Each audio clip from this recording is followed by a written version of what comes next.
In this tutorial, we're going to be learning about Shape Builder tool, which allows you to create more complex shapes easily and quickly with the help of lots of other shapes. So let us start with two circles, because to work with Shape Builder tool, you must have two or more shapes. Just to differentiate with the shapes, I'm going to change the color. And in here, in order to apply the Shape Builder tool, you must select both the elements of the shape, that is the two circles.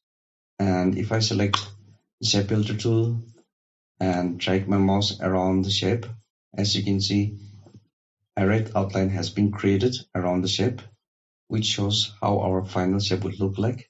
So I will just go through it again, and then the red outline has been expanded. So that is how our final shape will look like. Let us try another option. So let's select the Shape Builder tool again, and if I drag it down from outside to this circle, and let's see if I can take it out, you can see that a section of this circle has been cut out because of this circle, and the intersection of the two circles has also been created. So the alternate way of the Shape Builder tool is to make use of the Pathfinder, but in many cases the Shape Builder tool will be helpful to create more complex shapes. So let's try with another example. So to work with Shape Builder tool, it can be any other shape. So let's start with a line.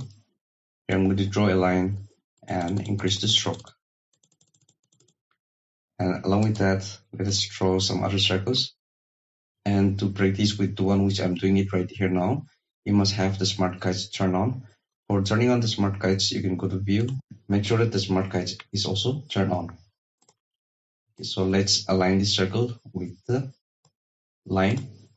I'm going to copy one more of this circle and align it properly with the line. I'm going to be needing more of this circle. Make sure that the circles are also overlapping. And one more here.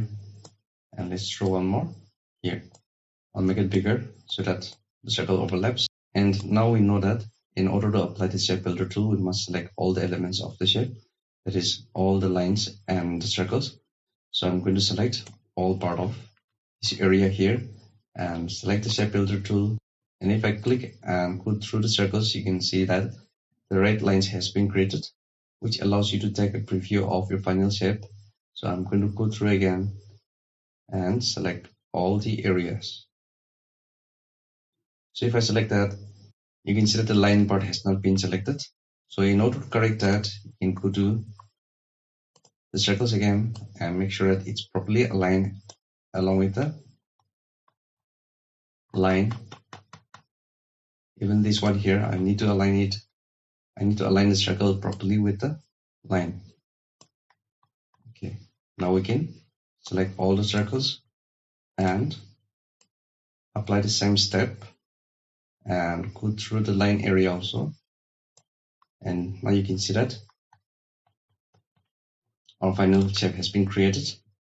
Now let us modify this shape.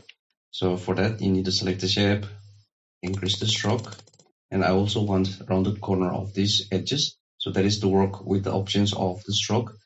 We need the option of the stroke. So for that, you can go to Window and turn on the stroke palette. And in the option of the stroke, in the corner, you can select the rounded corner. And you can see that the edges of the stroke has been rounded.